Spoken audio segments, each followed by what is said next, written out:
Terminator. Fuck fate. Hello. Hello. We just watched Terminator Fuck Fate. Yes, that. Which I already did the thing ahead of time, but yeah. The new Terminator movie that everyone is not really liking. Probably because of Spoilers, which we will get. Should we get into it? We have to. Because it was literally the first scene of the movie, and it is basically the setup for the entire movie. We have to say it. The T-800 finally killed John Connor. Yeah. Basically, a young John Connor. The movie opens in 1998, just after when Judgment Day was supposed to happen, as explained in the first two Terminator movies. Because at the end of Terminator 2, you know, they blew up Cyberdyne and stuff, so prevented that. Turns out not so much. Well, the thing is, it's complicated. The way Sarah Connor, who is in this movie, explained it was that Skynet had sent multiple Terminators back in time, you know, as insurance. Yeah. But the thing is, by the point that this particular Terminator got to John Connor, Skynet was already erased from the future. So yeah. This Terminator no longer was going on outdated programming. Yeah. And we'll get to that outdated programming part in a bit. But yeah. But then, and then the rest of the start of the movie does start out in Mexico, but like modern day, sort of like, almost kind of like, well, I don't know what year. Probably 2019. Yeah. We'll just say 2019. Yeah. Where somebody sent back a Terminator. An augmented human. But first they sent back. Oh yeah. No, she came first. Okay, she came first. Oh my.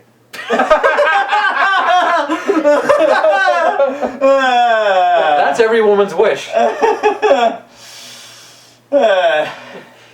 we'll get to that too. And they literally, the first shot of her is her lying on the ground, ass up, naked.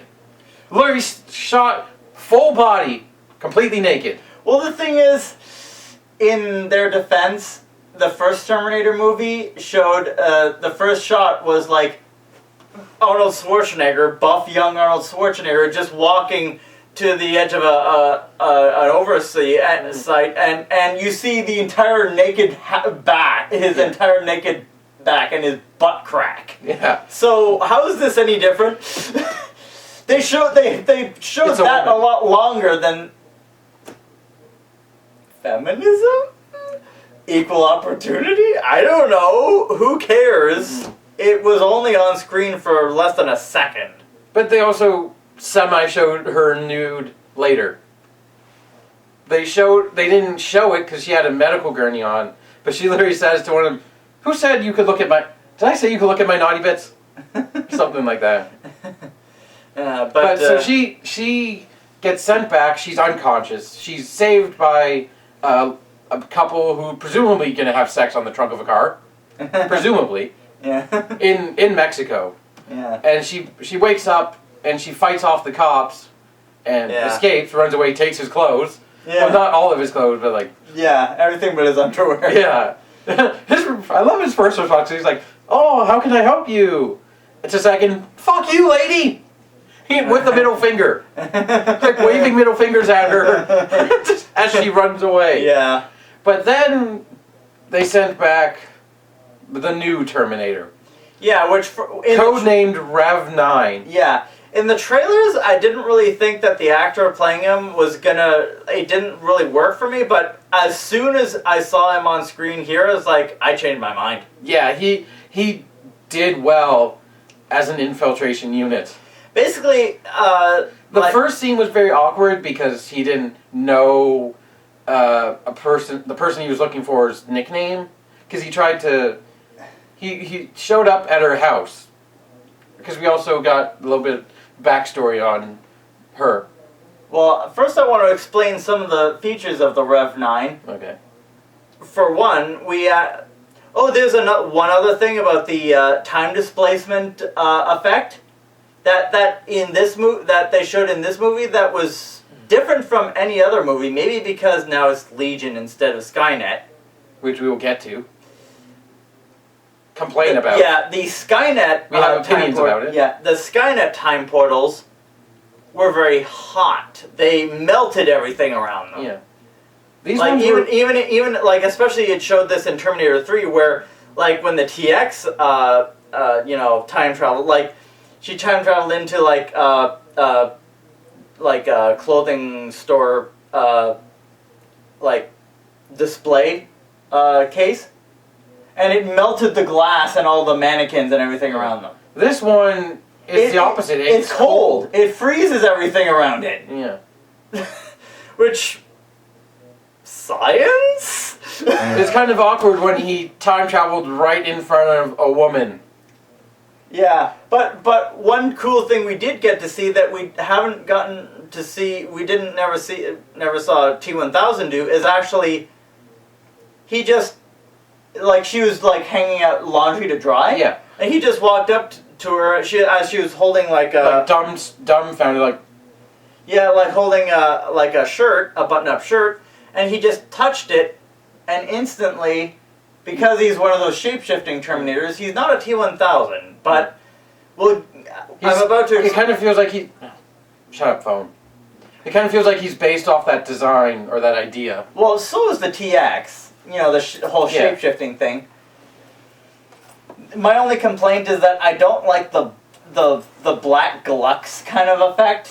I prefer the shiny silver from the T-1000 and TX. The black gooey tar-looking stuff didn't do it for me. Yeah. Should have made it silver. Yeah. But it was, and one more interesting feature about him, he is simultaneously an endoskeleton and a T-1000, meaning he can separate his endoskeleton from his liquid metal skin. Yeah, something that like the TX could not do. So he can be in two places at once, like driving something, and then simultaneously jumping to attack. Yeah. So like that, it adds a level that it does make it kind of scary because like you don't know which section you have to kill, like because it's not immediately obvious which section. Well, it should be obvious that the endoskeleton holds everything, but it's like you can't destroy his alloy. It constantly repairs and rebuilds itself. Just like the T-1000. Along with it can manipulate, it can like copy people, but the thing is they don't survive. It's mentioned specifically that when it copies somebody, they don't survive. Well, basically in Terminator 2, explain that more directly. Typically, the subject being copied is terminated, meaning it can copy something without killing the thing is copying. But there's no point to that. Yeah, they just because to avoid the risk of like seeing a double, people seeing double. I think this one tried to say because it said it needs physical contact. I think something in the physical contact. Or they just kill them while doing that, but I think it's the latter because in Terminator 2, that's what the T-1000 did. Yeah, but we don't really know how Legion works. They're Skynet at the same time. They don't want to be Skynet. Yeah, but they're still Skynet. Yeah. So he ends up like he targets a Mexican girl. Yeah. Named Danielle forget her last name. It started with an R, but yeah. She said it a couple of times, but she's Danny. Her nickname is Danny. But he doesn't know that, so he tries to find her by going to her father. But it's kind of obvious because he doesn't know her nickname, so he just kills her. He just kills him and takes his look. Because we got quite a bit of backstory on Danny. Like, she's basically the strong woman of her house. Yeah. Like, she tells her father what to do, like, to do everything, like, I don't know, not what to do, but like, she's the mother, in a sense, because I'm guessing he probably lost his wife at some point. Yeah. But she took over that, so like, she watches her father and her brother, like, her and her brother work together, which At is a factory that where she goes to complain to the manager that they're replacing employees with robots because symbolism. because they're replacing her brother, which at that point the Rev 9 shows up as her father and the attacks, which is when we finally see Grace attack or say defend. Yeah. Grace is in defense position. Yeah. So then they has fight. They has and they fight. and they fight and they fight and they fight and they fight. And as they try and escape, we get the backstory on Grace, who's a human, but she's cybernetically enhanced to be at least able to not withstand and escape the Rev 9s. Well, basically the way she said it, because after they outrun the Rev 9 in a truck, she starts Convulsing. because of all the cybernetics and stuff in her.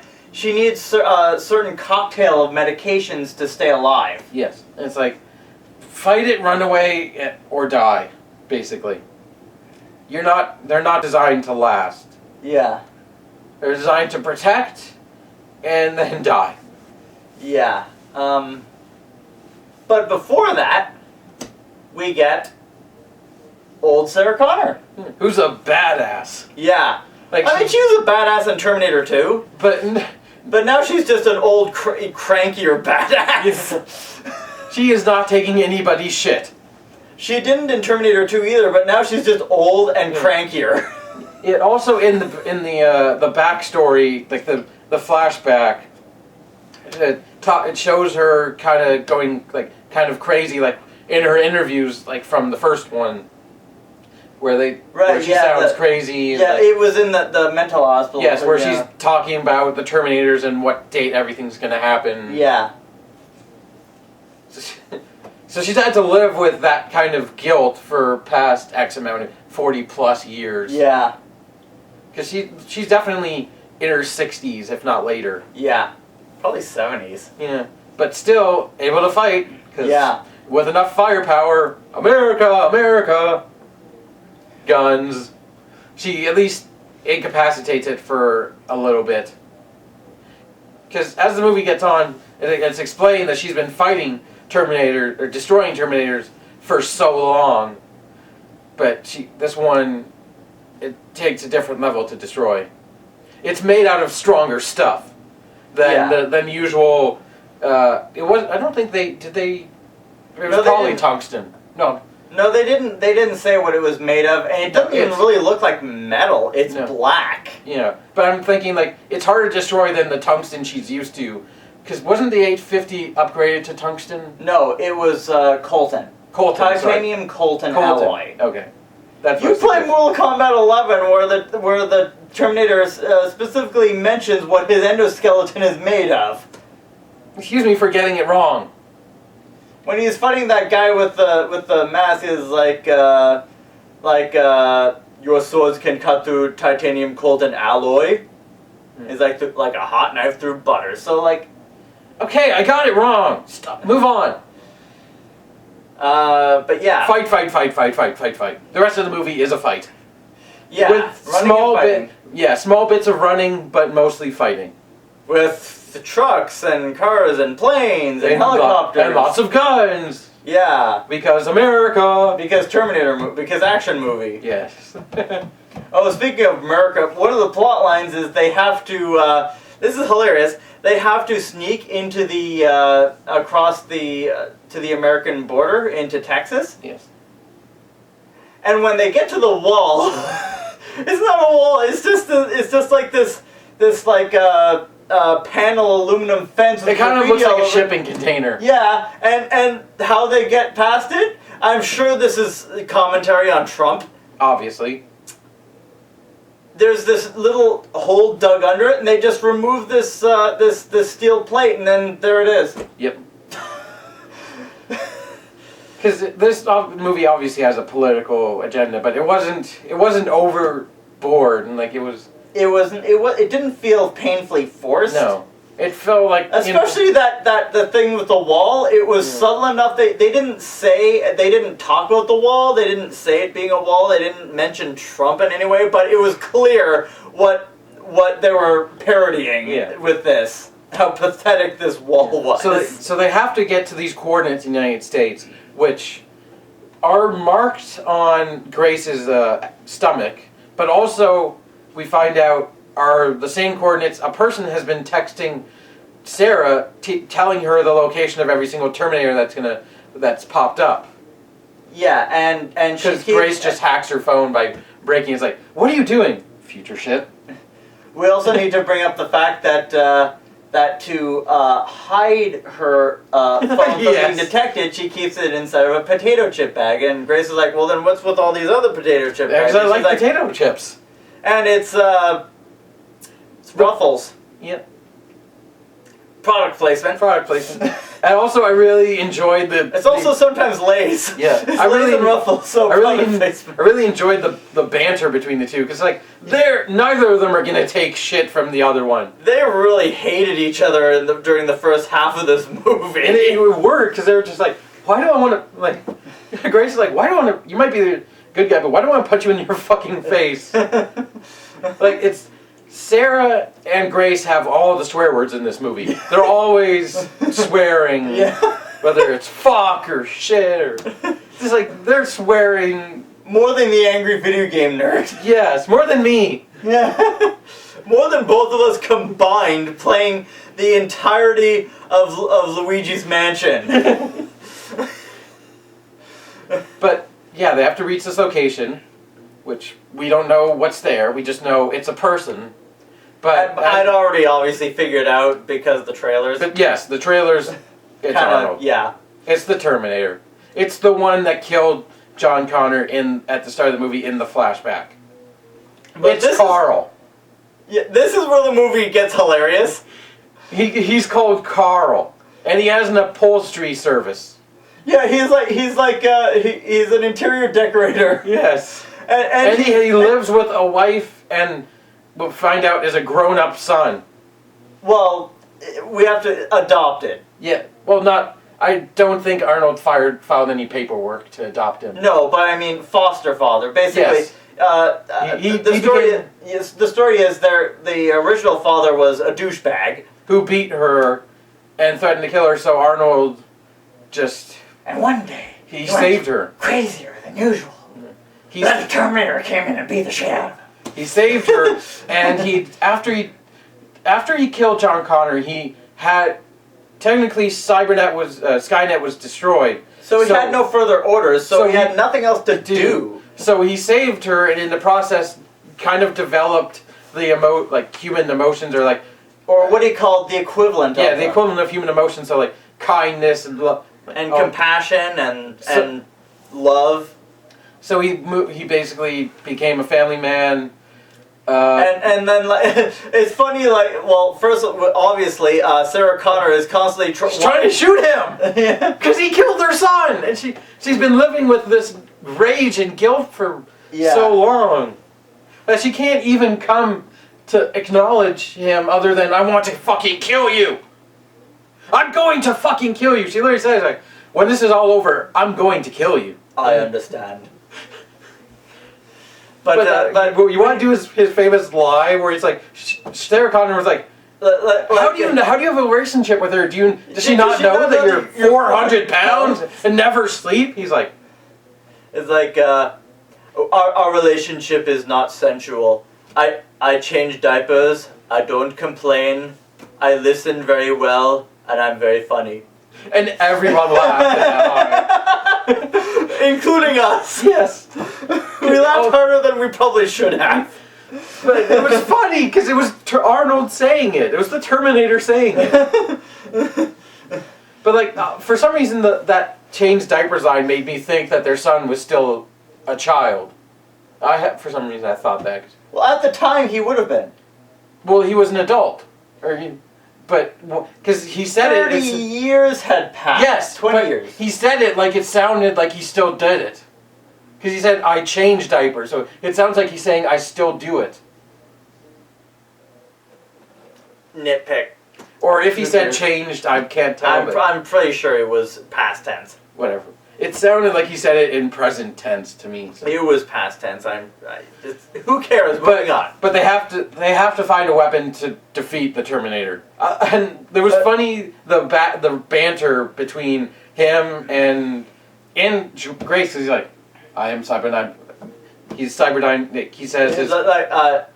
I was sent by Skynet. It's like, what the fuck is Skynet? Yeah. It's Legion in Grace's future. Yeah. Which is bullshit because it's just Skynet. Yeah, basically, literally, like Grace explains it that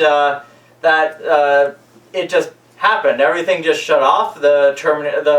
These machines rose up, and we've been, Skynet.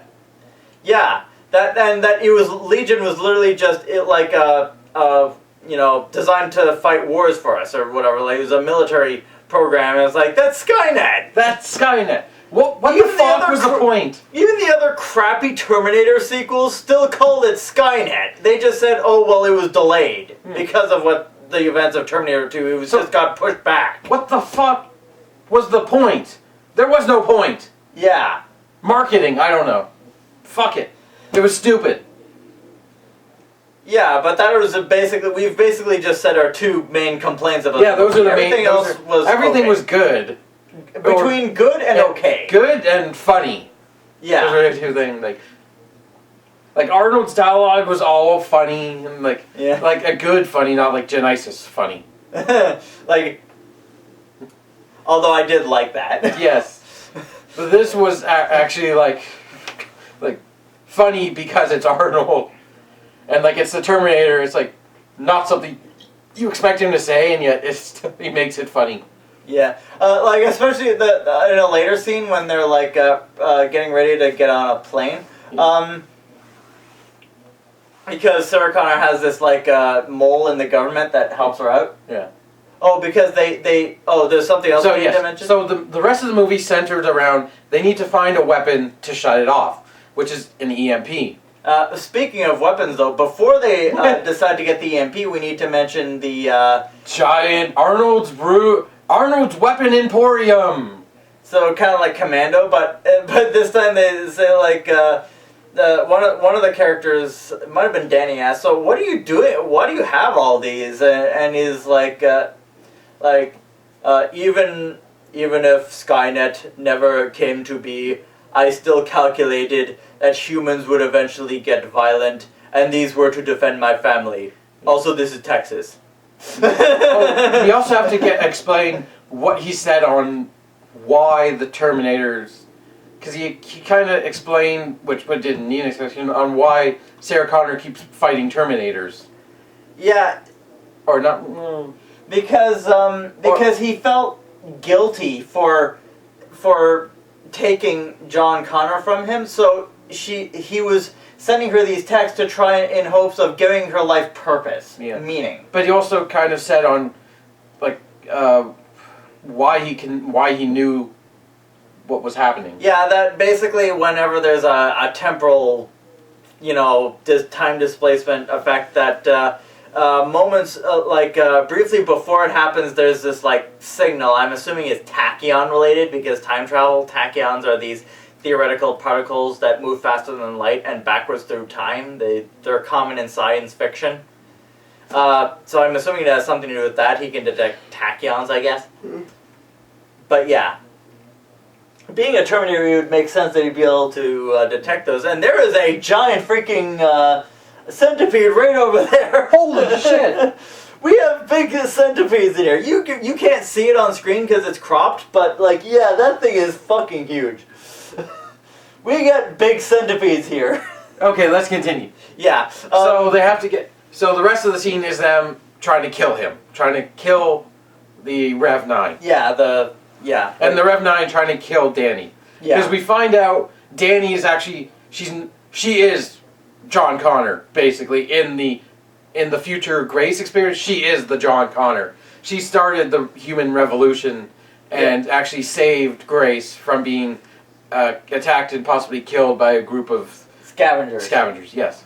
So Danny sent Grace back to protect herself. Yeah. But And also, it's a thing we find out they accidentally, in the fighting, they disable or break the EMPs they had, yeah, but but Grace has a power source that works exactly like an EMP.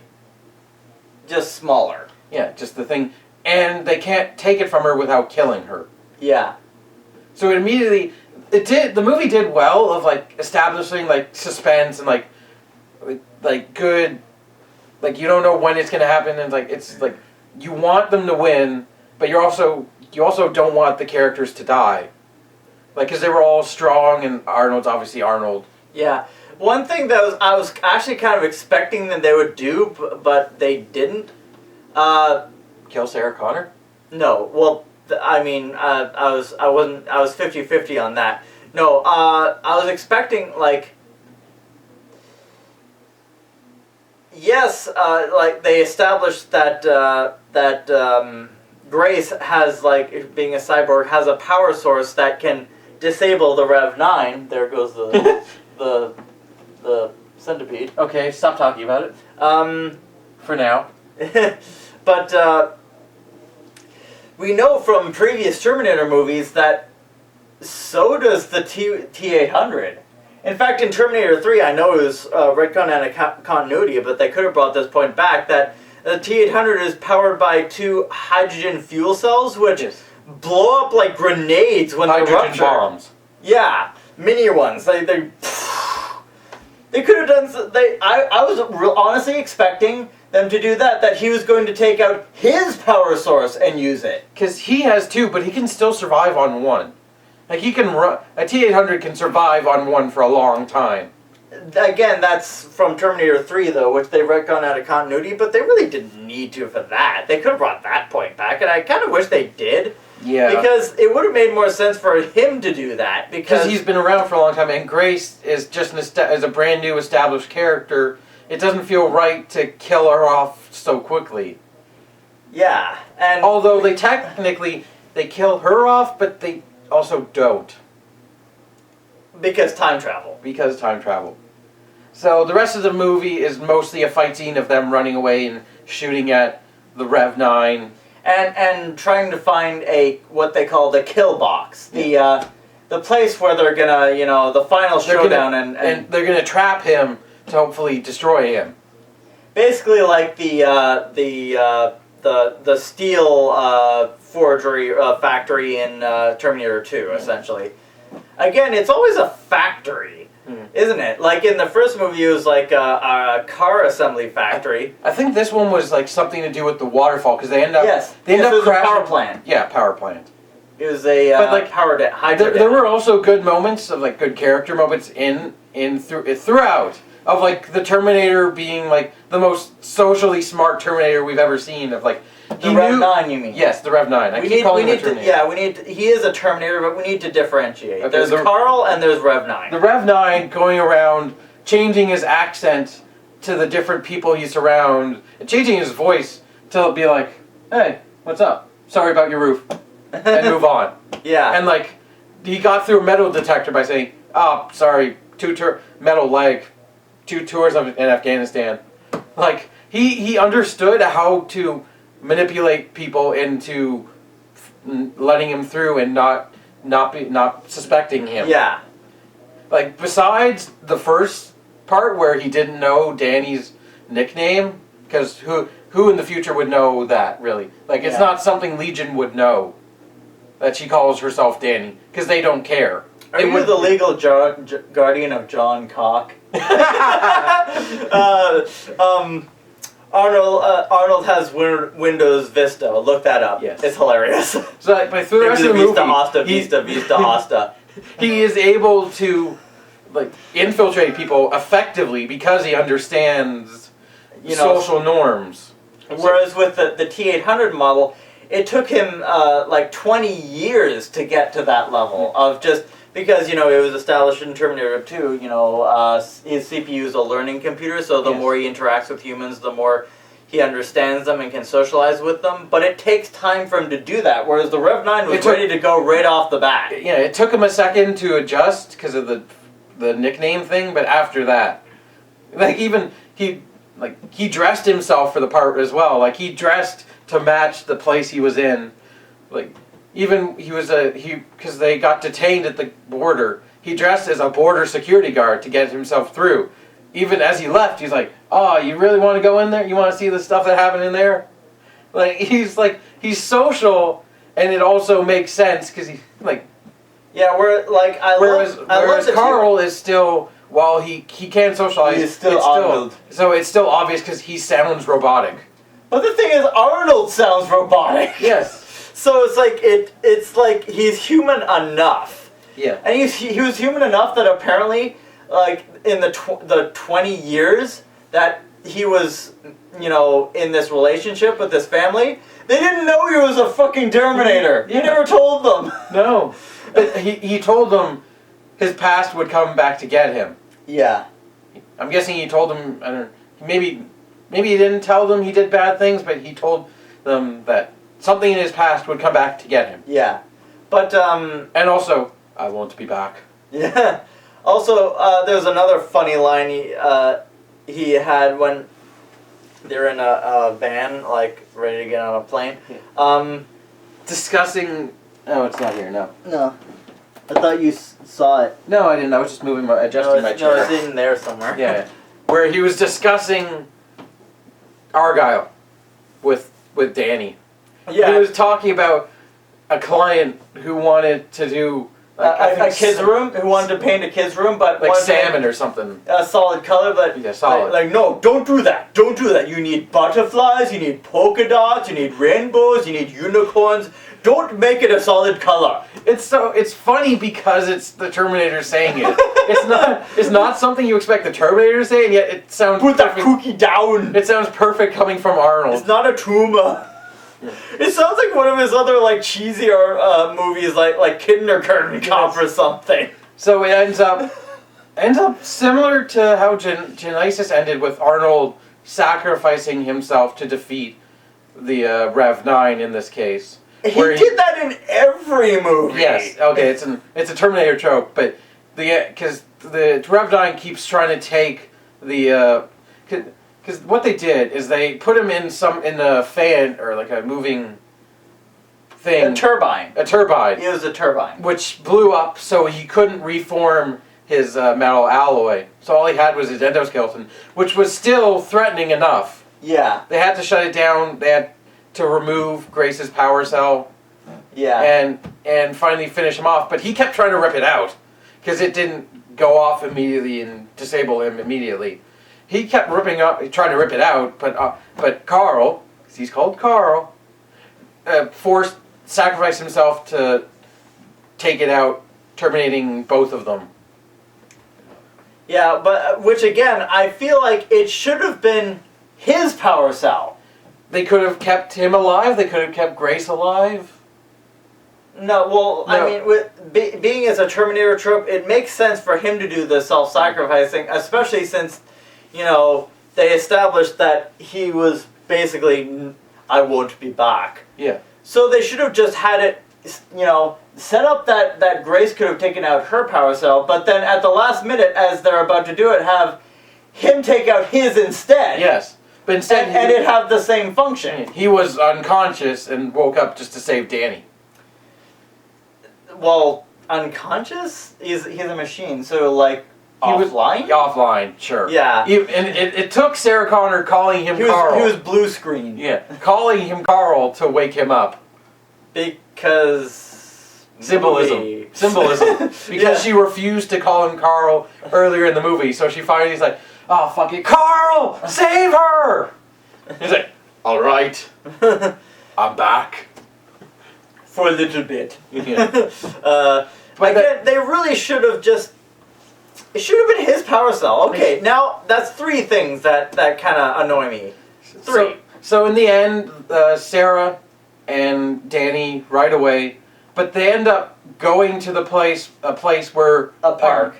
Young Grace is playing.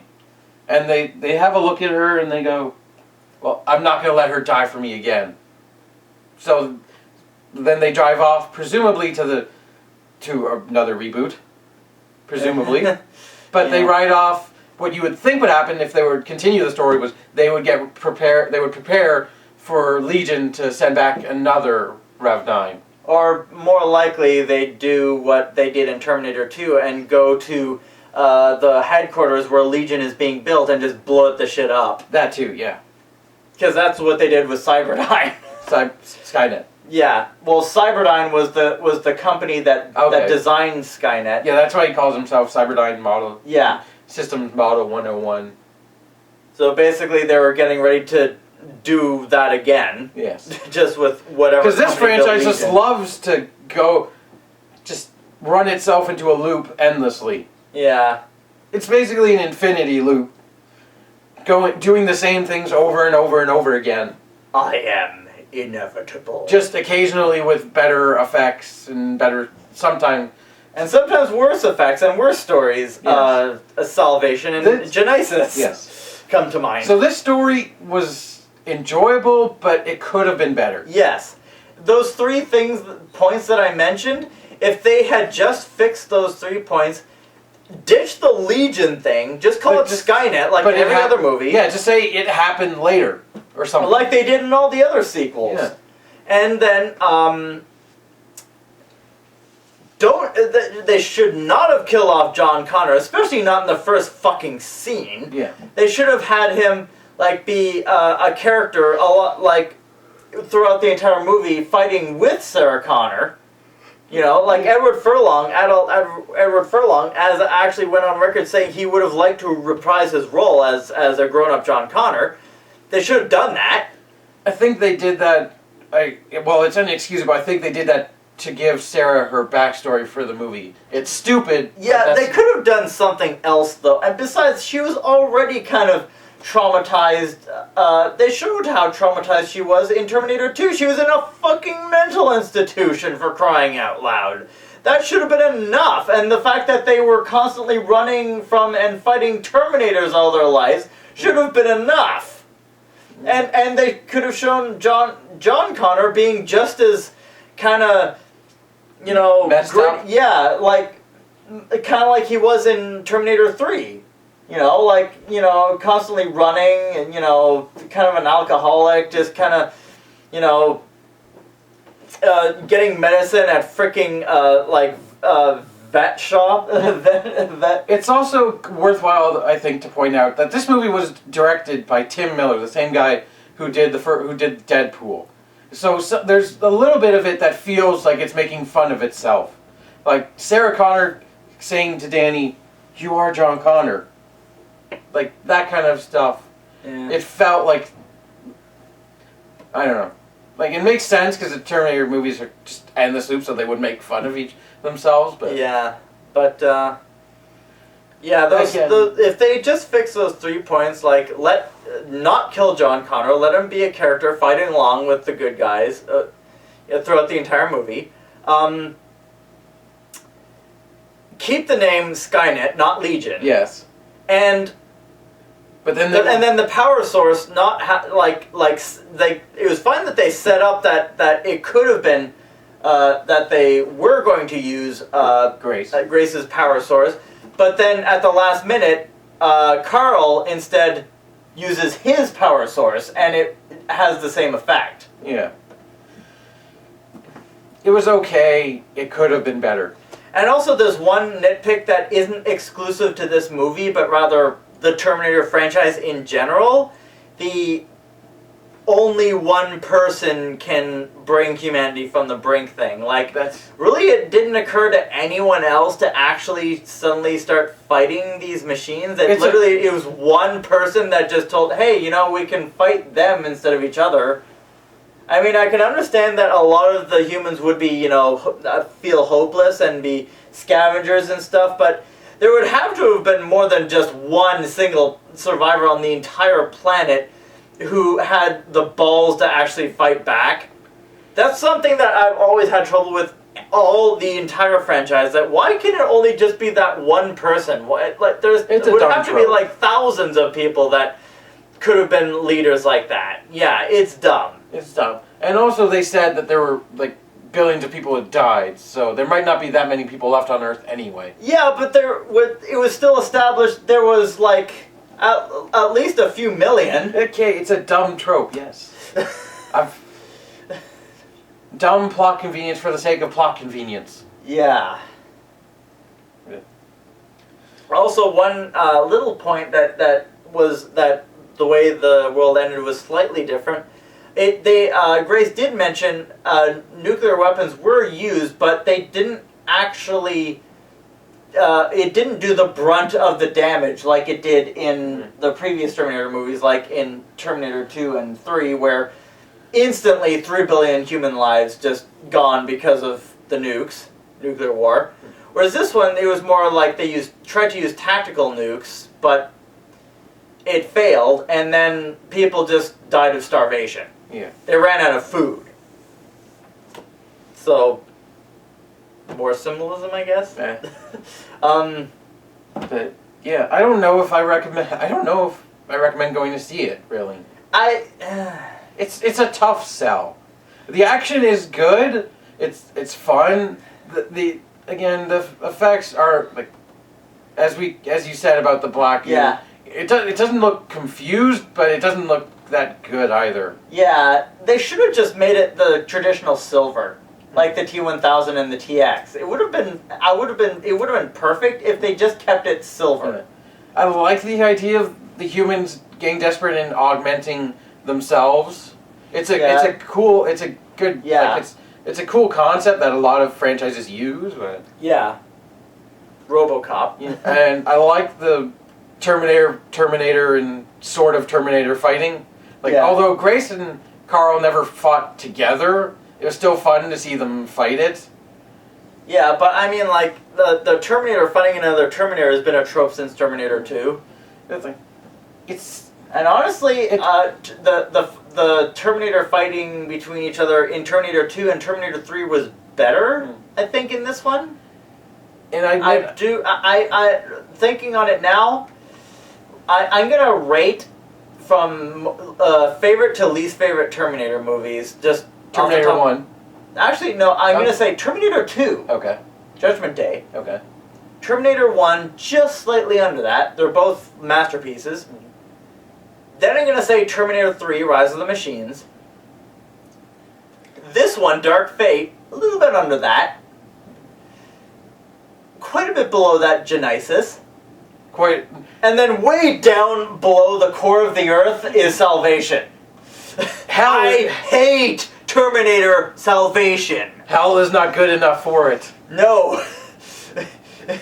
It's just no redeeming qualities in that one. At least Genesis had some funny moments, even though the rest of it was just dumb. Like, Genesis was like a bad movie with some redeeming qualities. Salvation had no redeeming qualities. This one was mixed bag. Yeah. And Terminator 3 was kind of silly, but very much fun. Terminator 1 was terrifying in a good way. Yeah. And Terminator 2 was one of the best action movies of all time, if not the best action movie of all time.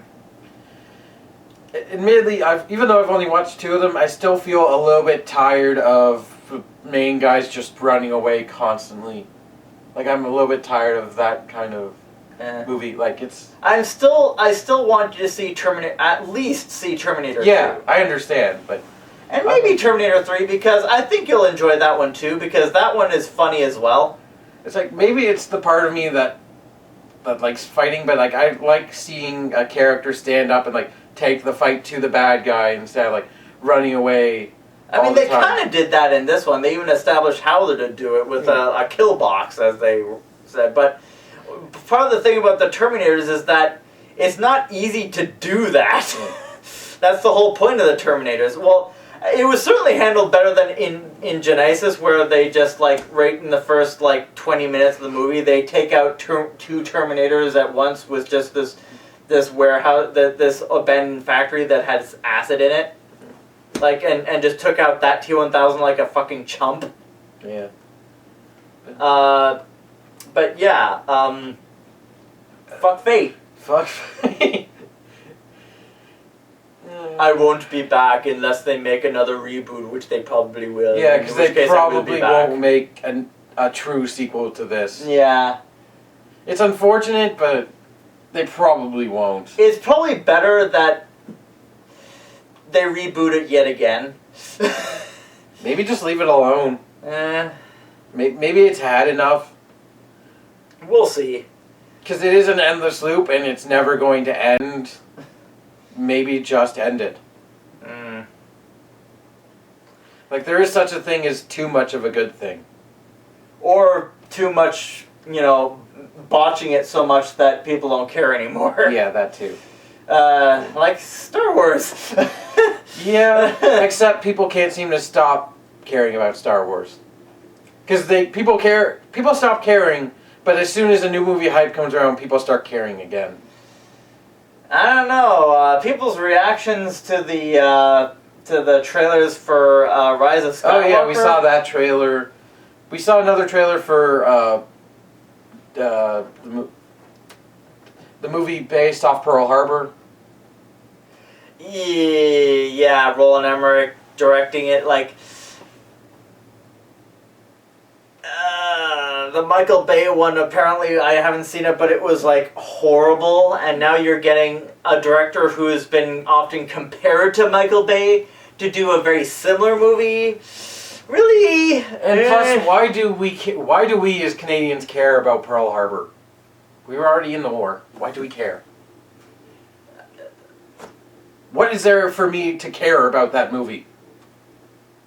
I mean, what would be for us to care about any war movie for that matter? I mean, if you don't like war movies, that's fine. I'm just more concerned that this is going to be just a repeat of the Michael Bay Pearl Harbor. And I'm like, no, no. I mean, if you like big action movies, I guess it's okay to go see this. If you can get past the 3 points of contention that we brought up, then it's not bad. It's not bad, but It is way better than the previous 2 movies. it's kind of hard. Once you know about the bad things, it's kind of hard to get past them. So, we went in semi-blind. Yeah. We knew stuff was going to happen, but we didn't know exactly what they were going to do. But I kind of predicted most of it. Yeah. I don't know. I'm probably not going to see it again, but it might be worth to watch. I am definitely going to show you Terminator 2 and possibly Terminator 3 because Terminator 2 is And this video needs to be wrapped up. Yeah, it has gone on far too long, and Thank you for watching. I've been not Carl and not Pops because that was a stupid name. And we'll be back In the next video, whatever that is, keep it weird. Hasta la vista, vista, baby, vista, hasta, vista, hasta, baby. I'll make you a pizza you will never forget. With pepperoni and bullets. Bye.